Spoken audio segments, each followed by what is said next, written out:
Bom dia. Estamos felizes com o retorno de alguns irmãos. Irmão Joel e irmã Laísa estávamos sentindo falta e também, mais recentemente, por um período de tempo mais breve, irmão Assis, irmã Cristina, Breno, Bruno, suas respectivas famílias estavam de viagem, então estamos felizes que eles estão de volta. Também estamos felizes por podermos gozar da presença de Samuel e sua família aqui conosco, nesse tempo de férias. Então, sabe que é de casa e é sempre bem-vindo entre nós. Então, agradecemos a Deus pela presença desses irmãos em nosso meio. Amados, durante esse período de férias do pastor Rubens, durante a EBD, nós queremos estudar sobre as disciplinas espirituais, ou sobre algumas disciplinas espirituais. Hoje pela manhã, não iremos estudar nenhuma disciplina espiritual propriamente dita, mas queremos introduzir este assunto. Queremos olhar um pouco da importância das disciplinas espirituais, do propósito das disciplinas espirituais e também da importância de nos dedicarmos às disciplinas espirituais. Eu gostaria de usar como livro-texto um livro que tem por título Disciplinas Espirituais para a Vida Cristã. É um livro da editora Batista Regular, da nossa editora. É um livro muito bom, um livro excelente. Quantos dos que estão em nosso meio já leram esse livro? Irmã Osani, Isabel,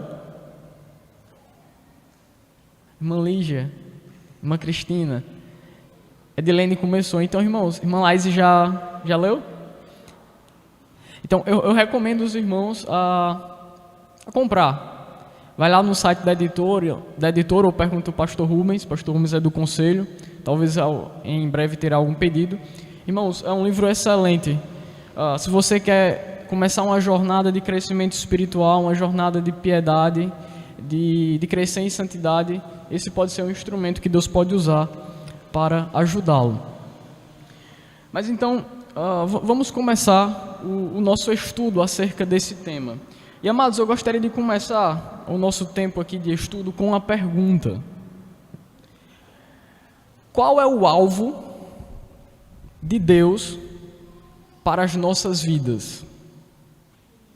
Se você pudesse sintetizar em poucas palavras, esse é o alvo de Deus para a minha vida. Esse é o alvo de Deus para a vida do cristão. Qual seria a sua resposta? Qual é o alvo de Deus para a vida, para a sua vida, para a vida de um crente? Irmão José Luiz. Salvação é uma resposta. Alguém diz ali santidade, glorificar a Deus. Vamos pensar um pouco nessas respostas. Evangelizar. Irmã Teresa.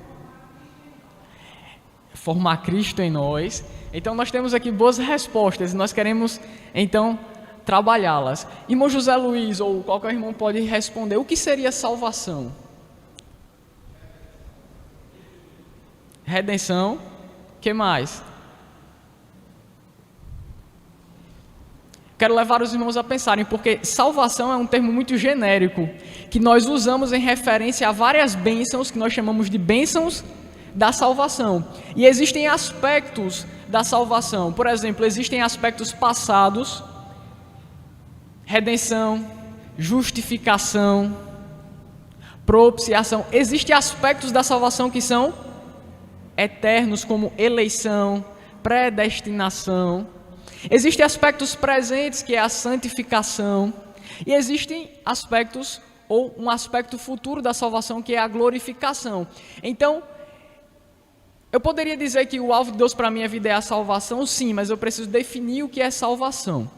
Se eu digo que salvação é simplesmente não ir para o inferno, essa não é a resposta, porque Deus não apenas nos salvou do inferno, Ele fez isso, mas Ele quer nos transformar em adoradores. Ele tem um alvo final para cada um de nós, e esse alvo não é apenas tirar do inferno, mas é nos transformar em algo. E deixa-me dar espaço para a irmã Laís, e depois eu falo o que é esse algo. Exato, salvação é a graça imerecida. Então, tudo aquilo que nós recebemos de Deus faz parte desse pacote que nós chamamos salvação. Mas então, qual é o alvo de Deus para a nossa vida? Irmã Teresa e irmã Cristina deram respostas muito precisas. O alvo de Deus para cada um de nós é formar Cristo em nós. Ou colocando de outra forma, é o mais alto patamar de santidade. O alvo de Deus é nos conformar à imagem de Jesus Cristo, nos tornar plenamente semelhantes a Ele. Perceba, não apenas nos redimir, não apenas nos justificar, mas nos transformar à semelhança de Jesus Cristo. E a resposta para esta pergunta que eu fiz, qual é o alvo de Deus para as nossas vidas, encontra-se lá em Romanos, capítulo 8.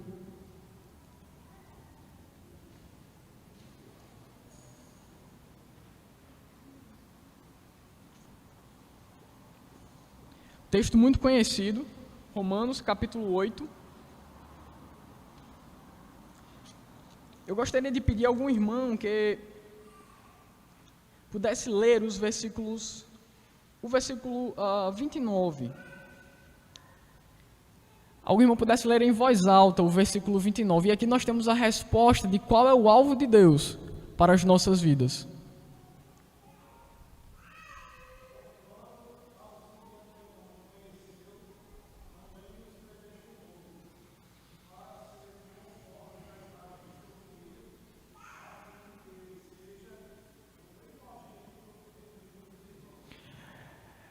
Percebe que o autor está dizendo: aos que de antemão conheceu, também predestinou. E nós fomos predestinados para quê? Para não irmos para o inferno, simplesmente, isso, é apenas uma resposta negativa? Não, perceba que ele apresenta um propósito positivo. Ele nos predestinou para quê? Para quê, irmãos? Para sermos conformes à imagem do seu Filho, Jesus Cristo. Esse é o alvo de Deus, irmãos, para cada um de nós.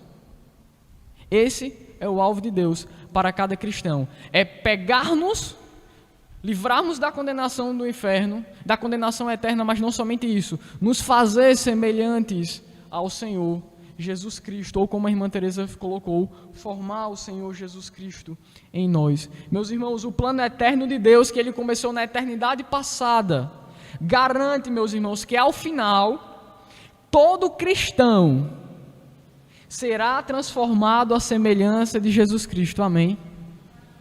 Você entende o que está dizendo? Aquele cristão mais trabalhoso, que tem problemas com a vida espiritual, todo cristão, não porque merece, mas porque Deus é bom, todo cristão um dia será santo, como Jesus Cristo é santo. Esse é o alvo de Deus para as nossas vidas, irmãos.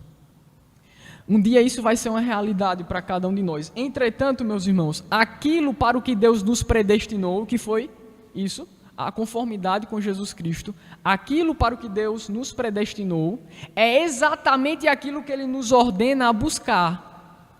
Deus disse: um dia vocês serão como Jesus Cristo. Ele nos predestinou para isso, mas isso para o que Ele nos predestinou é algo que Ele nos ordena a buscar hoje, no presente. Romanos capítulo 12, versículo 1 e 2, nos exorta à santidade. 1 Pedro capítulo 1, versículo 14 diz o quê? Sede santos. Perceba que Deus nos predestinou para sermos como Cristo, mas Ele nos exorta, nos ordena a buscar essa semelhança aqui e agora, no presente. Meus irmãos, um autor, não o autor desse livro, mas um autor muito conhecido também, chamado Jerry Bridges, ele escreveu um livro chamado O Poder Transformador do Evangelho. E ele, nesse livro, ele apontou 2 erros que os cristãos cometem na esfera da transformação espiritual. E o primeiro erro, disse ele, é a autossuficiência. É acharmos que nós podemos crescer em santidade a partir de nossas próprias forças. É acharmos que nós, por nós mesmos, cresceremos espiritualmente e seremos mais parecidos com Cristo. Este é o primeiro erro, porque este erro ignora a luta entre a carne e o espírito, ignora o quanto o homem é dependente de Deus para crescer espiritualmente, ignora que o crescimento espiritual, em última instância, é um dom de Deus. Então esse é o primeiro erro, a autossuficiência. Mas há também, irmãos, um segundo erro, o erro da passividade. O erro de acharmos que não precisamos fazer nada. Esse erro, ele nega a nossa responsabilidade no processo de santificação. É simplesmente se converter, deixa o resto com Deus. Nós somos responsáveis pelo processo de santificação. Não devemos simplesmente esperar pela santidade, nós devemos buscá-la. A certeza de que alcançaremos o alvo, ou melhor, a certeza de que esse alvo nos alcançará, deve nos impulsionar em direção a Ele, aqui e agora. Então, a certeza de que eu serei um dia como Jesus Cristo deve me motivar, deve me impulsionar, deve me constranger a buscar essa semelhança com Cristo, aqui e agora, no dia que se chama hoje. Abra sua Bíblia a 1 João e veja que isso é uma verdade.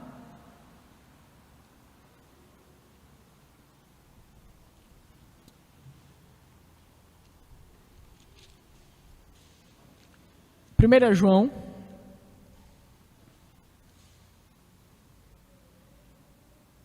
capítulo 3, leia comigo a partir do versículo 1.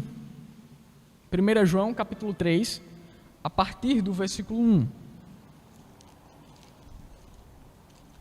Vede que grande amor nos tem concedido o Pai, a ponto de sermos chamados filhos de Deus. João está dizendo, olha que tamanho amor Deus tem por nós, a ponto de nós sermos chamados filhos de Deus. Por essa razão, o mundo não nos conhece, porquanto não o conheceu a Ele mesmo. Aí note agora o versículo 2. Amados, agora nós somos filhos de Deus, e ainda não se manifestou o que haveremos de ser. Sabemos que quando Ele se manifestar, seremos semelhantes a Ele, porque haveremos de vê-lo como Ele é. Entendem o que João está dizendo? Irmãos, nós já somos filhos de Deus, mas ainda não é visível, não é tangível tudo aquilo que nós haveremos de ser. E só se tornará tangível às pessoas, claramente expressivo aquilo que nós haveremos de ser quando Cristo se manifestar. Quando Ele se manifestar, nós o veremos, e quando o vermos, seremos semelhantes a Ele. Note que Ele está estabelecendo a nossa esperança futura, a esperança de sermos como Cristo. Mas note o que Ele diz agora no versículo 3. E assim mesmo se purifica quem?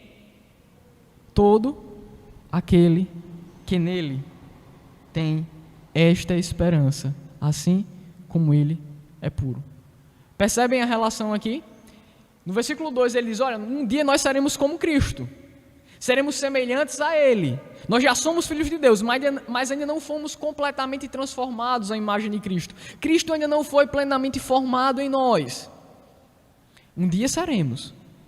Mas qual deve ser a nossa atitude no dia que se chama hoje? Sentarmos e descansarmos? E assim mesmo se purifica todo o que nele tem essa esperança. A esperança de que um dia nós seremos como Jesus Cristo, irmãos, deve nos motivar, deve nos impulsionar a buscar essa esperança aqui e agora, enquanto estamos nessa vida. Isso nos leva, irmãos, a uma pergunta. Se eu devo ser santo, se eu não posso ser passivo nessa área, se eu devo buscar a semelhança com Cristo, uma pergunta deve surgir em nossa mente. Como buscar a santidade? Como ser semelhante a Jesus Cristo? Como crescer em santidade? Como crescer em maturidade? Como crescer em piedade? São perguntas sinônimas. Se é uma obrigação, irmãos, eu devo pelo menos me perguntar como eu posso crescer. Como eu posso ser mais parecidos com Jesus Cristo? Isto é algo que deve estar em nossa mente, porque é nossa responsabilidade. E, amados, uma resposta muito precisa para estas questões, ou esta questão que eu acabei de fazer, nos é fornecida lá em 1 Timóteo, capítulo 4, versículo 7. Abra sua Bíblia lá comigo. Primeira carta de Paulo a Timóteo. Primeira carta de Paulo a Timóteo, capítulo 4.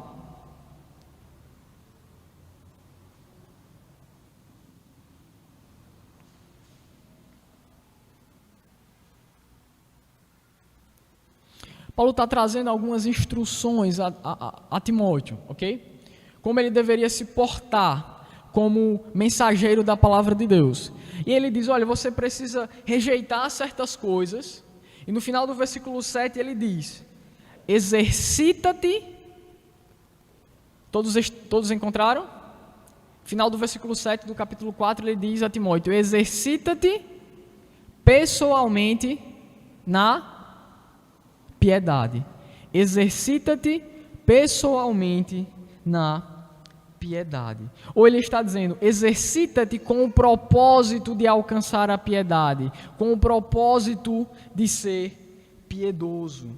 Meus irmãos, alcançar a piedade, alcançar a semelhança com Jesus Cristo exige exercício de certas atividades. Todo exercício ele é orientado por um propósito. Se você quer se tornar musculoso, alcançar uma hipertrofia, você precisa ir para academia, você precisa malhar. Malhar, e quando eu falo malhar, é pegar peso. Então, para você alcançar isso, você precisa esse tipo de exercício. Se você quer correr, se você quer ser um corredor, a musculação talvez não é tão importante. Deve ser praticada, mas não é tão importante. Você precisa procurar desenvolver mais do que força, resistência. Então você precisa exercitar maratonas. Se você quer ser um jogador de futebol, você precisa de outros tipos de exercício, porque a dinâmica é um pouco diferente. Os movimentos mudam de direção muito rápido. O tipo de exercício é orientado pelo propósito, qual é o alvo. E amados, alcançar a piedade exige exercícios espirituais. Então, esses exercícios espirituais para alcançar a piedade é aquilo que eu estou chamando de disciplinas espirituais. Então, você deve pensar nas disciplinas espirituais como exercícios espirituais. Então, praticar as disciplinas espirituais é como ir à academia e exercitar um aparelho de peso. Assim como as disciplinas físicas desse tipo podem promover a força, as disciplinas espirituais, elas vão promover a piedade, vão promover a santidade, irão promover a semelhança com Jesus Cristo. Meus irmãos, então, embora o crescimento espiritual, em última instância, seja um dom de Deus, Ele nos deu as disciplinas como meios de recebermos a sua graça transformadora. Por meio das disciplinas espirituais, nós nos colocamos diante de Deus para que Ele possa operar em nós, para que Ele possa efetuar em nós o crescimento. Então, as disciplinas espirituais são como canais da graça transformadora, canais com os quais nós nos sintonizamos, canais com os quais nós nos conectamos, e que por meio deles, Deus deixa fluir a sua graça transformadora a nós. Então isso são as disciplinas espirituais, são canais da graça de Deus, com os quais nós nos conectamos, e por meio dos quais a graça de Deus, a graça transformadora, ela flui até cada um de nós. Meus irmãos, então, creio que os irmãos estão acompanhando. O alvo de Deus para as nossas vidas é a santidade, é crescermos rumo à semelhança com Jesus Cristo. Esse alvo que Deus um dia irá concretizar no futuro deve ser buscado aqui e agora. E então nos vem a pergunta: como eu posso crescer em direção a esse alvo? Por meio de praticar as disciplinas espirituais. Agora, quais são algumas dessas disciplinas ou exercícios espirituais? E agora eu abro para os irmãos poderem responder. Quais são as disciplinas espirituais que nós devemos praticar para podermos crescer em piedade? O que é que os irmãos acham? O que constitui essas disciplinas espirituais? Leitura da palavra de Deus, oração. O que mais? Devemos exatamente fazer tudo para a glória do Senhor. Quais algumas mais? Leitura e oração é bem comum. Servir a Deus por servir aos irmãos também. Quais mais algumas disciplinas que nós podemos praticar? Perceba, se nós nem sabemos os exercícios que podemos fazer, como é que nós iremos fazer? Como? Exercer a piedade. Agora, como nós exercitamos a piedade? Já vimos que através da leitura da palavra de Deus, através da oração, através do serviço, através da adoração particular e coletiva. Isso é um exercício espiritual. Através do evangelismo. Então, muitas são as disciplinas espirituais que nós podemos praticar para crescermos espiritualmente. Por exemplo, a absorção bíblica, que envolve a leitura, mas não apenas a leitura, também a meditação, o estudo das Sagradas Escrituras, oração, adoração, evangelismo, serviço, mordomia de dinheiro e de tempo, jejum, silêncio, solidão. Solidão, o silêncio é uma disciplina espiritual. Você se coloca em um lugar de reclusão para poder meditar no Senhor.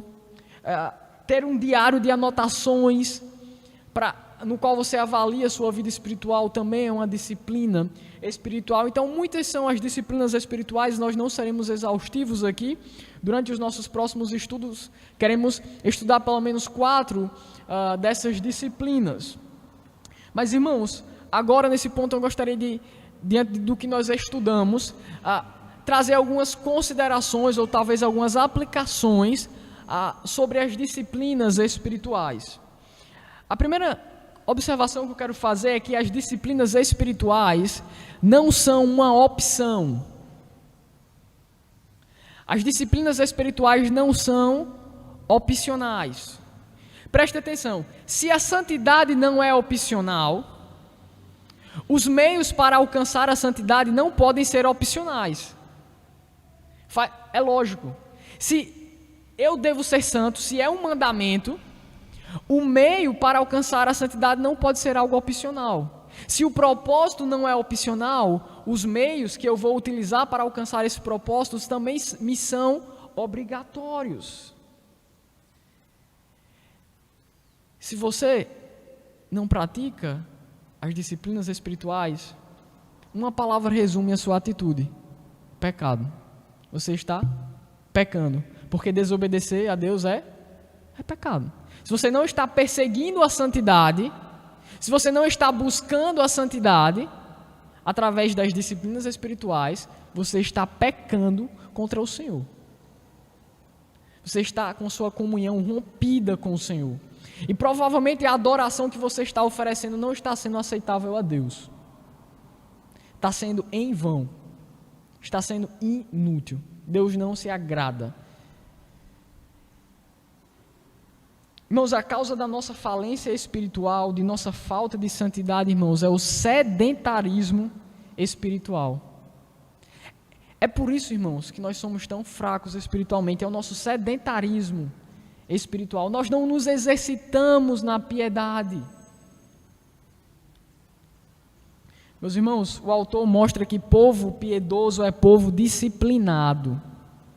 John Bunyan, Susanna Wesley, Jonathan Edwards, Spurgeon, George Mueller, Esses homens que são para nós heróis da fé, eles tinham vidas disciplinadas, eles tinham tempo de oração, eles tinham tempo de leitura bíblica, eles tinham tempo de adoração. Curioso, eu não sei quantos dos irmãos já leram sobre Susanna Wesley.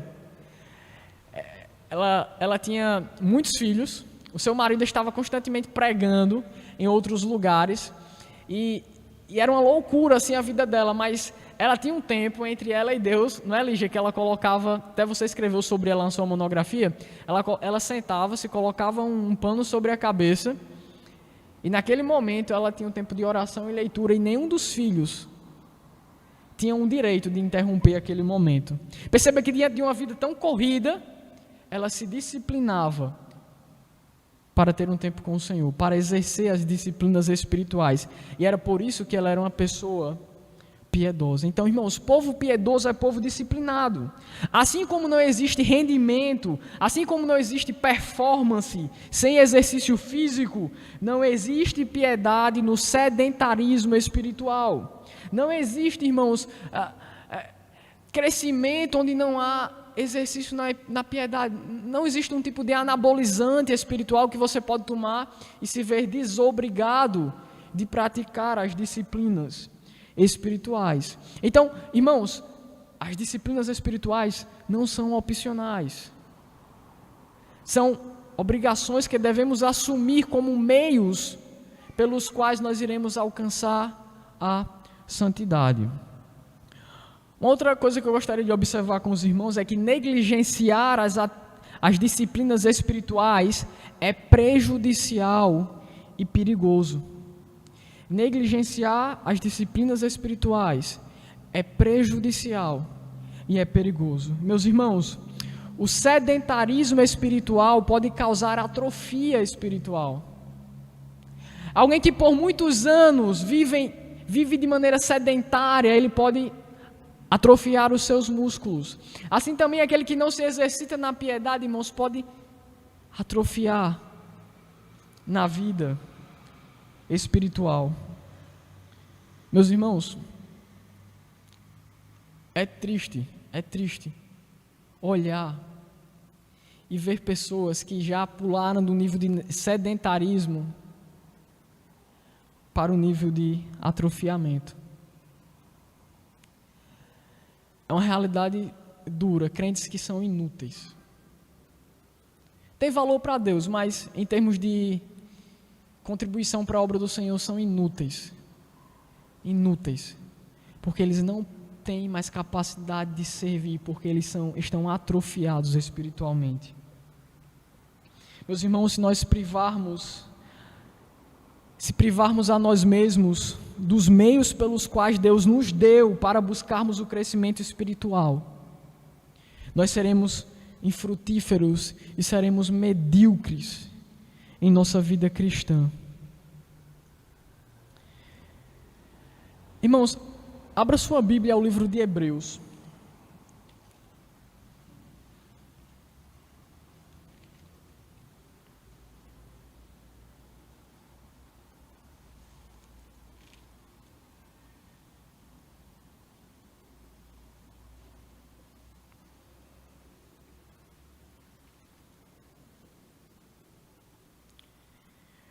Olhe comigo a partir do capítulo 5, a partir do versículo 11. Eu quero que os irmãos percebam o perigo do sedentarismo espiritual.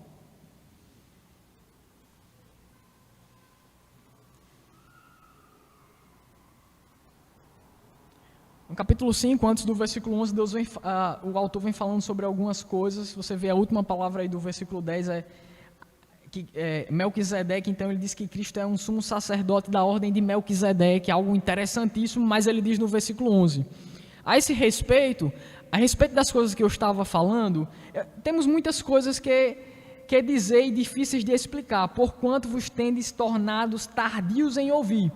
Pois com efeito, quando devíeis ser mestres, atendendo ao tempo decorrido, tendes novamente necessidade de alguém que vos ensine de novo quais são os princípios elementares dos oráculos de Deus.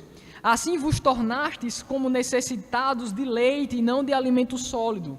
Ora, aquele que se alimenta de leite é inexperiente na palavra da justiça, porque é criança. Mas o alimento sólido é para os adultos, para aqueles que pela prática têm as suas faculdades exercitadas para discernir não somente o bem, mas também o mal. Por isso, pondo de parte os princípios elementares da doutrina de Cristo, deixemo-nos levar para o que é perfeito, não lançando de novo a base do arrependimento de obras mortas e da fé em Deus, o ensino de batismo e da imposição de mãos, da ressurreição dos mortos e do juízo eterno. Então, vamos deixar de lado algumas coisas básicas, mas note o que ele diz. Isso nós faremos se Deus permitir. Por quê? Aí ele diz no versículo 4, porque é impossível, pois que aqueles que uma vez foram iluminados e provaram o dom celestial e se tornaram participantes do Espírito Santo e provaram a boa palavra de Deus e os poderes do mundo vindouro e caíram, sim, é impossível outra vez renová-los para o arrependimento, visto que de novo estão crucificando para si mesmo o Filho de Deus e expondo-o à ignomínia. Irmãos, esse texto é um texto muito debatido. Alguns, os arminianos, creem que está falando de perda de salvação. Então, quando diz que é impossível, está falando aqui que se você falhou, caiu, então você perdeu a sua salvação.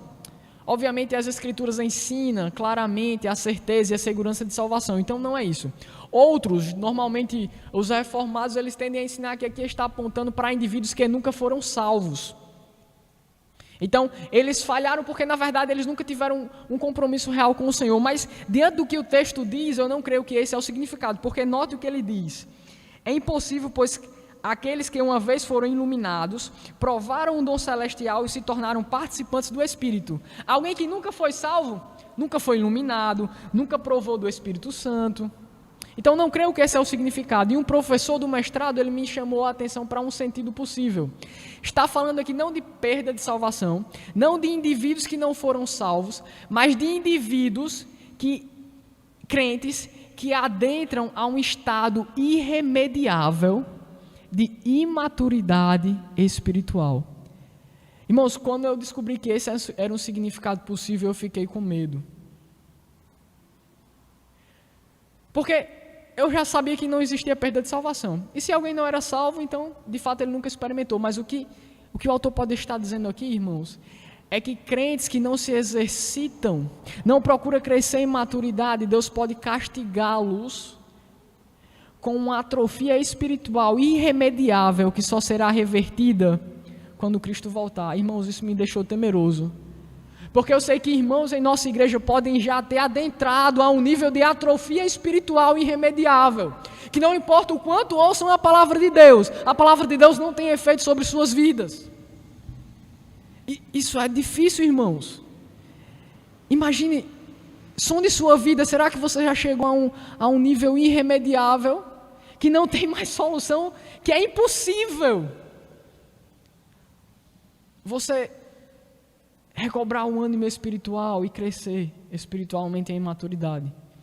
Irmãos, e eu creio que esse é o significado do texto, não de pessoas que perdem a salvação, não de pessoas que nunca foram salvos, mas de crentes verdadeiros que confiaram em Cristo, que por não crescerem na graça do Senhor, são disciplinados por Deus com um atrofiamento irremediável. Meus irmãos, que isso não seja o caso de ninguém aqui. Nós precisamos orar a Deus e pedir a Ele que Ele nos dê crescimento, irmãos, para que nós não fiquemos estagnados para sempre em nossa vida espiritual. Amados, para os irmãos perceberem como é perigoso ignorar, como é perigoso negligenciar as disciplinas espirituais, deixe-me relatar para uns irmãos uma pesquisa que foi feita nos Estados Unidos com cerca de 40 mil pessoas. E essa pesquisa ilustra um pouco daquilo que eu estou querendo dizer. Os responsáveis por aquela pesquisa, eles queriam apenas notar, colocar em estatística qual era o nível de contato, qual era a frequência com que as pessoas tinham contato com a palavra de Deus. Mas aquele estudo acabou que por evidenciar uma coisa bem mais interessante. De acordo com aquela pesquisa, entre as pessoas que liam a Bíblia ao menos 4 vezes por semana,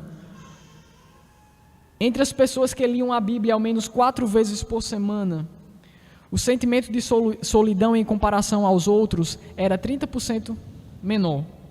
Os problemas de raiva em comparação aos outros que não liam era 32% menor.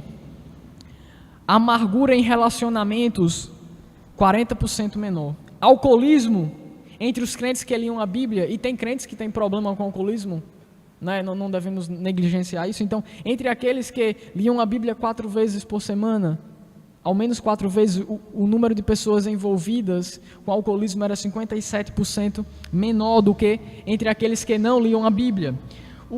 Um sentimento de estagnação espiritual, o que é isso? É aquele sentimento de que você está atrofiado, que você não cresce mais, que você não está inútil em sua vida espiritual, está inerte.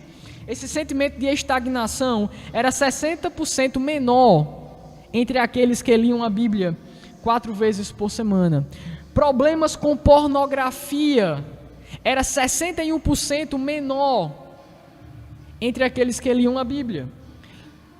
O compartilhamento da fé cristã, a disposição de evangelizar os perdidos, era foi notado que era 200% maior entre os que liam a Bíblia. Então perceba, irmãos, que quando alguém se dispõe a praticar as virtudes, ou melhor, as disciplinas espirituais, há um impacto transformador em sua vida. A pessoa tem menos problemas de moralidade, menos problemas sentimentais, e a pessoa tem uma maior intrepidez para pregar o Evangelho. Perceba, se expor ao Senhor por meio das disciplinas, efetua transformação em nossas vidas. Então, essa é a minha segunda verdade.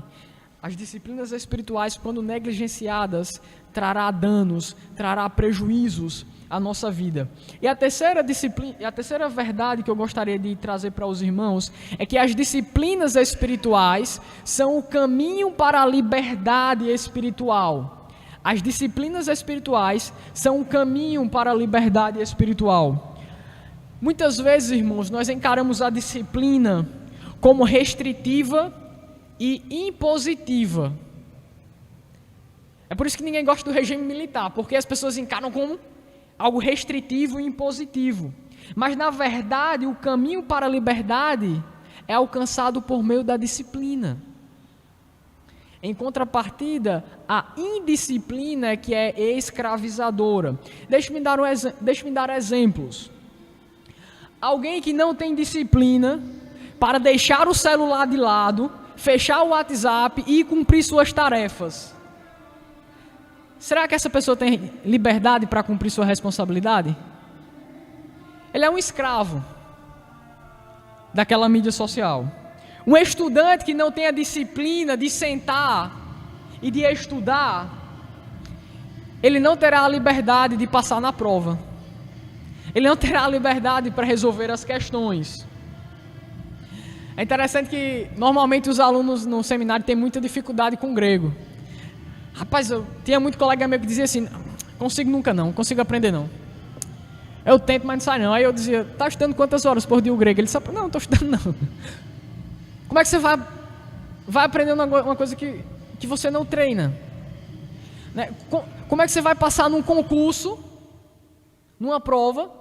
Como é que você vai ter liberdade para executar uma boa prova se você não estudou com antecedência? É impossível.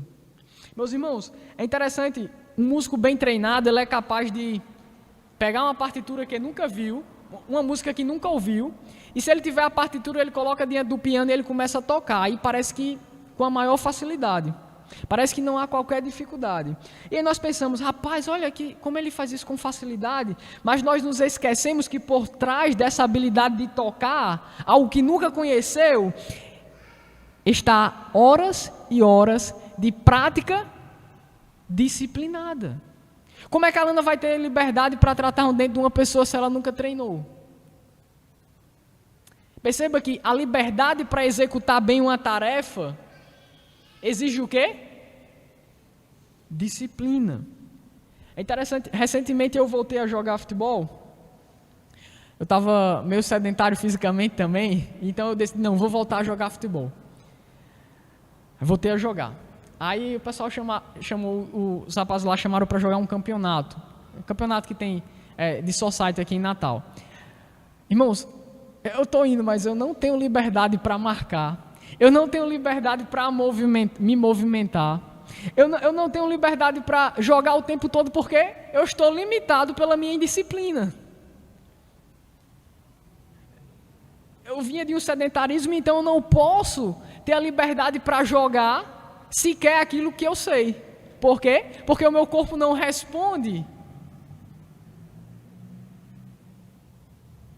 Está limitado por causa da minha indisciplina. Meus irmãos, se nós queremos ter a liberdade de vencer o pecado, a liberdade de resistirmos às tentações que nos cercam, a liberdade, irmãos, de fazer aquilo que Deus nos chama a fazer, se nós queremos ter a liberdade, irmãos, de viver vidas espirituais abundantes, é preciso, em primeiro lugar, se devotar às disciplinas espirituais. Você não terá sucesso na vida cristã, você não será capaz de fazer aquilo que Deus pede de você, você não vai ser capaz de resistir às tentações à sua volta, se você não estiver treinado para isso. Você vai fracassar, você vai falhar, você vai cair. Você não terá liberdade de se movimentar com a habilidade na vida cristã. Se nós queremos liberdade espiritual para viver de um modo que agrada ao Senhor, nós precisamos, irmãos, nos disciplinar para que não sejamos limitados pela nossa indisciplina. É como tudo na vida. Você chega para alguém e a pessoa diz: rapaz, eu só consigo acordar 11 horas do dia. Ou meio-dia, eu não consigo acordar mais cedo. Aí você vai sondar, você dorme que horas? Não, eu durmo 3 horas da manhã. Fazendo o quê? WhatsApp, assistindo uma série. Como é que você vai conseguir acordar cedo? Percebe? Não tem como. Se você não se disciplinar para dormir cedo, você não vai conseguir acordar cedo. É assim na vida cristã. Se nós não nos disciplinarmos através das disciplinas espirituais, nós não teremos uma vida que agrada ao Senhor. Nós não seremos capazes de fazer aquilo que Deus quer que nós façamos.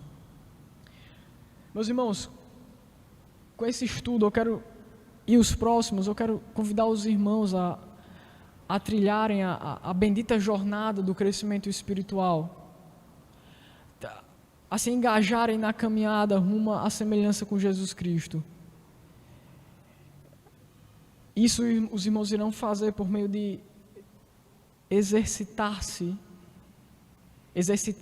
na piedade, por meio de dia após dia, trabalhar nas atividades espirituais, nos exercícios espirituais, exercícios que talvez nos tirem do atrofiamento e nos levem a uma hipertrofia espiritual, nos faça super crentes, apesar que não existe super crentes, mas aqueles crentes que nós admiramos, irmãos, tenha certeza disso, eles são homens disciplinados, são homens que diariamente estão com o Senhor na palavra, estão em oração, priorizam a adoração, procuram servir a Deus por servir uns aos outros, eles se disciplinam nessas atividades, e então eles conseguem viver com liberdade, eles conseguem ter liberdade para não cair no pecado, conseguem ter liberdade para viver de uma maneira que agrada ao Senhor. Então, irmãos, eu quero convidar os irmãos para juntamente comigo, juntos, nós trilharmos esse caminho, o caminho da busca por semelhança com o nosso Salvador.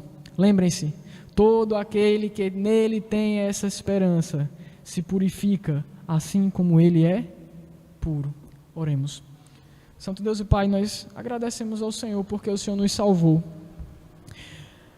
Mas, Santo Deus, nós sabemos que o teu alvo para nós, para cada um de nós, não era apenas o de nos livrar da condenação eterna, mas o Senhor quer forjar em cada um de nós o perfeito caráter de Jesus Cristo.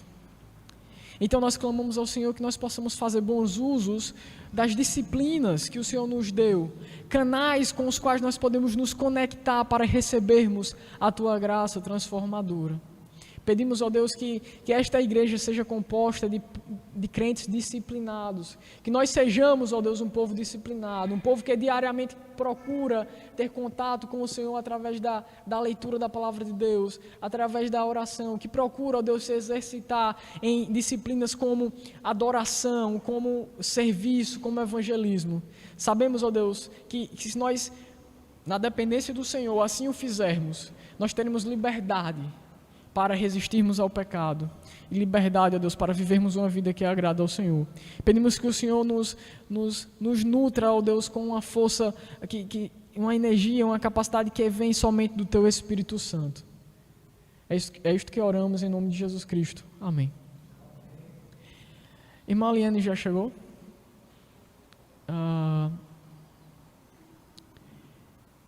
Acho que ela está chegando, eu pedi para ela vir um pouco mais cedo. Enquanto ela não chega, irmãos, como os irmãos já bem sabem, nós nos mudamos para a igreja. Estamos morando aqui, eu queria agradecer aos irmãos, tem sido muito bom. Nós morávamos em um canto apertado, calor, e agora nós temos um espaço amplo, onde tem liberdade para colocar as nossas coisas, e Beni tem onde brincar, tem colegas para brincar. Então o Beni já desce, ele desce do berço e diz descer. Aí começa Estevão, Sofia e Cecília, descer. Estevão, Sofia e Cecília, e diz também novinho, novinho são os cachorrinhos. Aí diz Estevão, Sofia, Cecília, aí tem vezes que ele emenda Nina, Vana, que é Wagner, então é o paraíso para ele. Então queremos agradecer por isso. Os irmãos que não viram e quiserem ver, ainda precisamos arrumar algumas coisas. Algumas coisas estão fora do lugar, também tem algumas coisas para completar, colocar PVC numa sala, revestir atrás do fogão, mas os irmãos já podem ver como ficou a estrutura maior, então aqueles que quiserem podem chegar até lá e ver como ficou. Então, obrigado pelo privilégio de conceder um espaço mais amplo assim para morarmos.